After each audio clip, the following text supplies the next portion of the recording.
and get your flyers made up and they'll stuff them, and I don't know what that costs per zip code. You have to talk to the newspaper. I've done it in the past, I don't know what it is now.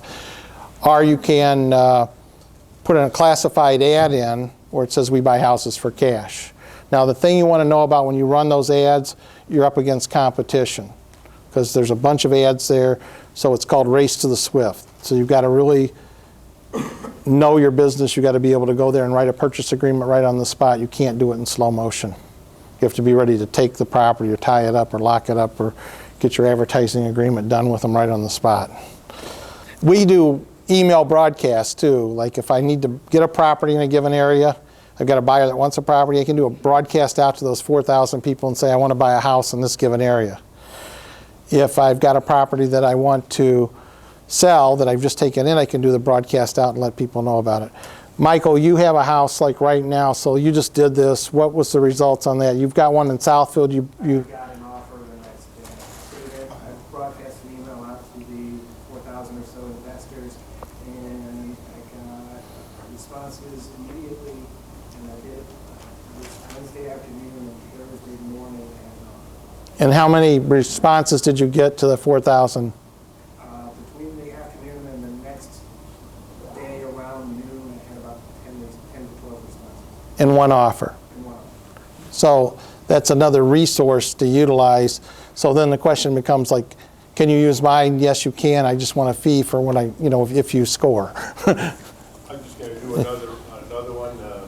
An investor who's up in Chesterfield and got a hold of a house down in E-Course, put it out on a broadcast message, and in 24 hours, he had 3 offers.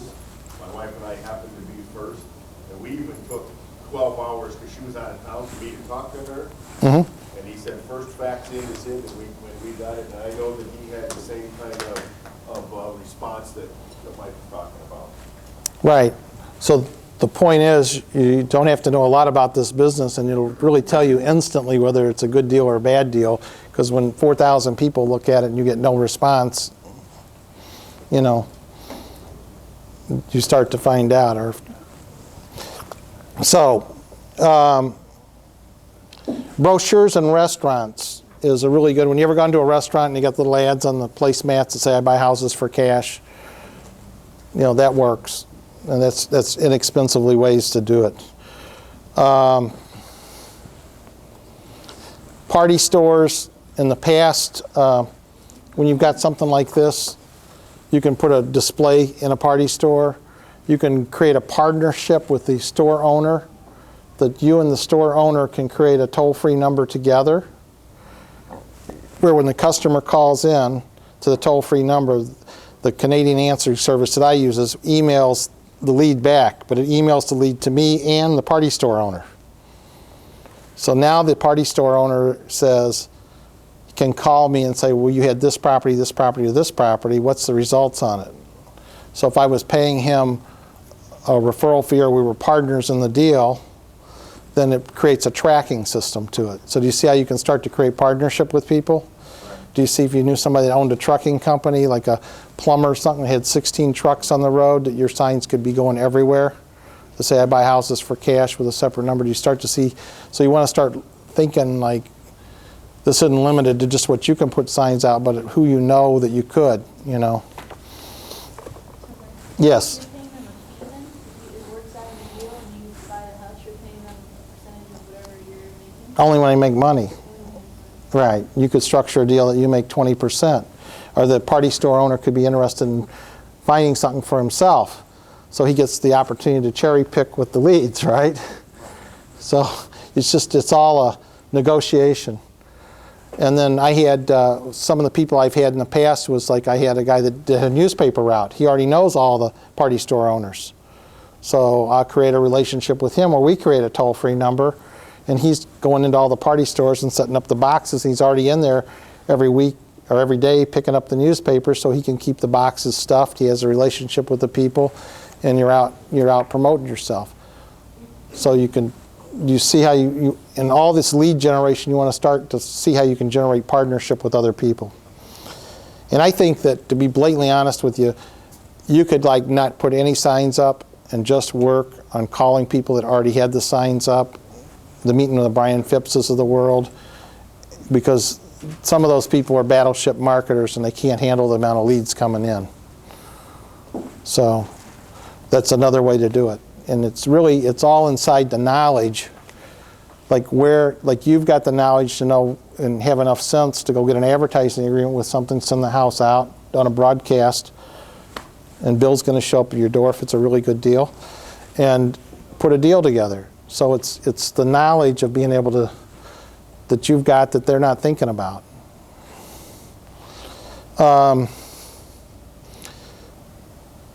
Like hardware stores, there's still a few good ones around that are chances to doing stuff.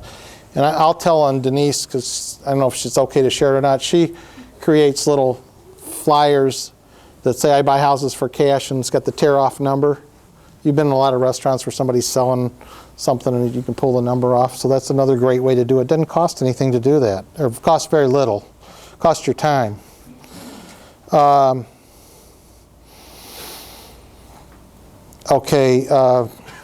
then you just start looking at the different kinds of places like beauty shops, websites.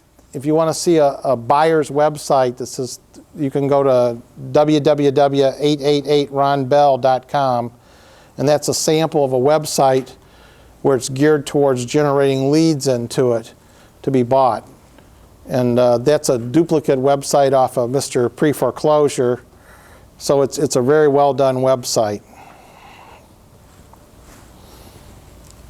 Jenny, you want to, and then I want to show you, like starting on Monday, we've got between this Monday and the next 3 weeks, we've got 100 commercial spots that we're going out with on television, on WB.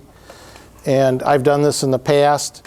This commercial is probably the most effective commercial. The commercial I did in the past, I'd go on the commercial and say, I want to buy tax foreclosures, I want to buy foreclosures, I'm looking for worn out landlords, blah, blah, blah, blah, blah. It was way too busy. And this is the new commercial that we're now doing.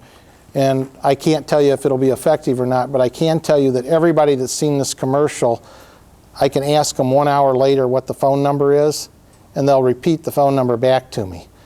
So like whatever you're doing, you want to look at your phone number and try to create like 999-LOVE. It's one of my numbers. Everything I got, you want to try to spend some time that people will remember the number. We're going to get into how to generate leads now. So I just want you to start thinking about like it's people that you want to come in contact with. So we've got the police. Anybody know any police officers? They absolutely know what's happening. They know where the motivated people are. Bailiffs, if you're in the district court, the bailiffs know all the worn out landlords. They're right there, they can watch it. They can tell you who's crying in the hall. You need to get to know the bailiffs. It's called donuts, it's called whatever it takes to get to know the bailiff. The court clerks. Do you know that in foreclosures, when somebody's in foreclosure, it goes into the legal news. It's public notice and everybody can get it. But when you are doing a forfeiture, which when you sell a house on seller financing on a land contract in the state of Michigan, that is not in the legal news because they're all handled in individual district courts. It's public information. If you can get to know the bailiff, get to know the court clerk, you can get that information. Now you're talking to people that nobody else is talking to. That's the trick. Way back when I used to put my signs really high on the poles. It's a no-no, but they were up high. And I kept getting all these phone calls from people that rode the bus that had houses for sale. I could not figure out where it was coming from. But I was marketing to people that would see the sign because they were riding in the bus up high. The cars were all going past it. But people in the bus were calling. So you want to market, be where nobody else is. So district courts is a great place to be that. So, you can hang out like at Walmart, you could be the greeter telling people which way to go at the court, Also, people in the bus can write something down because they're not driving. Right. So on a land contract forfeiture, what you do is you're taking your property back, because if you decide to do a foreclosure on somebody in a land contract and you do that in circuit court, you can only do a judicial foreclosure that could run you up to 3 years in circuit court. So what happens is all land contract foreclosures, and that's not what they earlier called, they're called land contract forfeitures, end up happening in district court. And people don't think that they can do those themselves, so they hire an attorney. So their motivation level goes way up high. So that's a great place to find leads. Funeral home's a great place. Not to go there like the used car salesman and work a deal on the coffin. I'm talking about funeral directors and that. They know motivated people.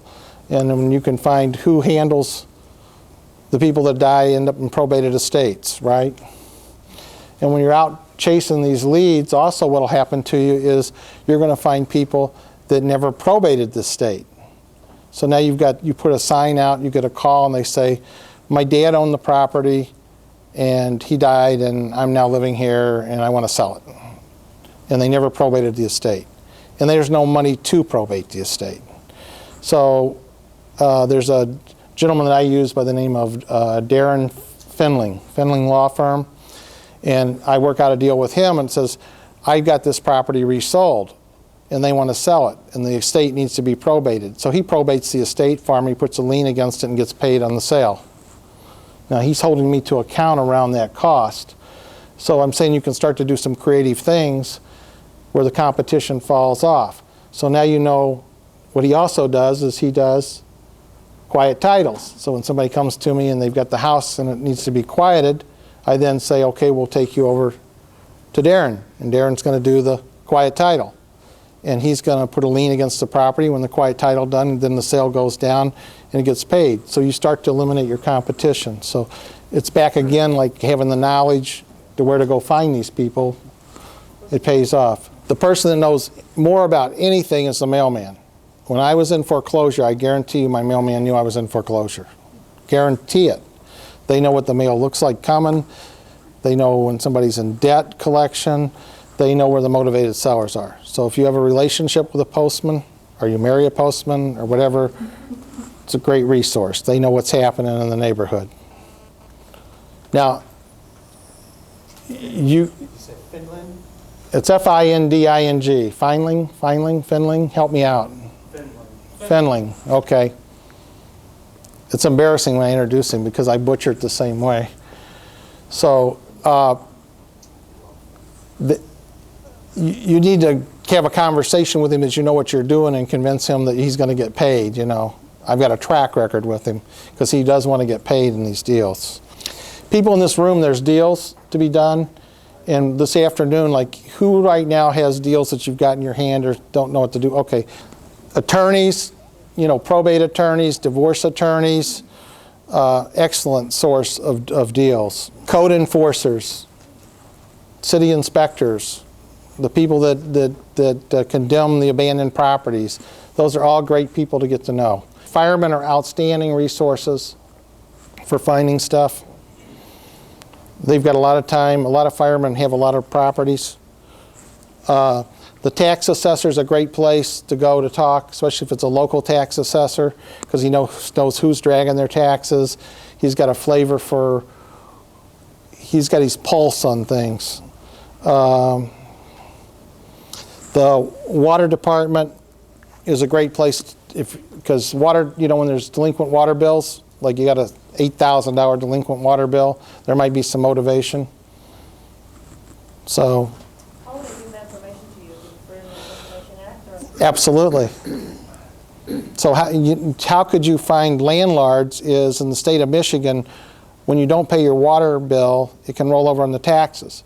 There's also a law in the state of Michigan that says if you get a water affidavit and take it to the city and file it with the city, that the city can't roll your water bill over to your taxes. And the water affidavit has the tenant's name on it and all that information, and the tenant signed it, and each city has its own form for that.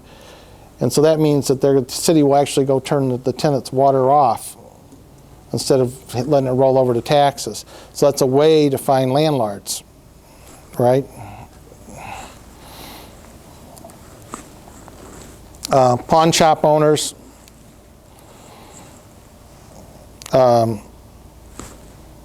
Mortgage brokers. The mortgage brokers in here. So, and I'll just ask you, and I'm not saying, it's probably not the group that's in this room, But mortgage brokers overall, people who are over leveraged, somebody that's in foreclosure, has a first mortgage of $100,000, has a second mortgage for $30,000, has a third mortgage for $20,000. The house is worth $140,000. They've got $150,000 in mortgages on it, and they come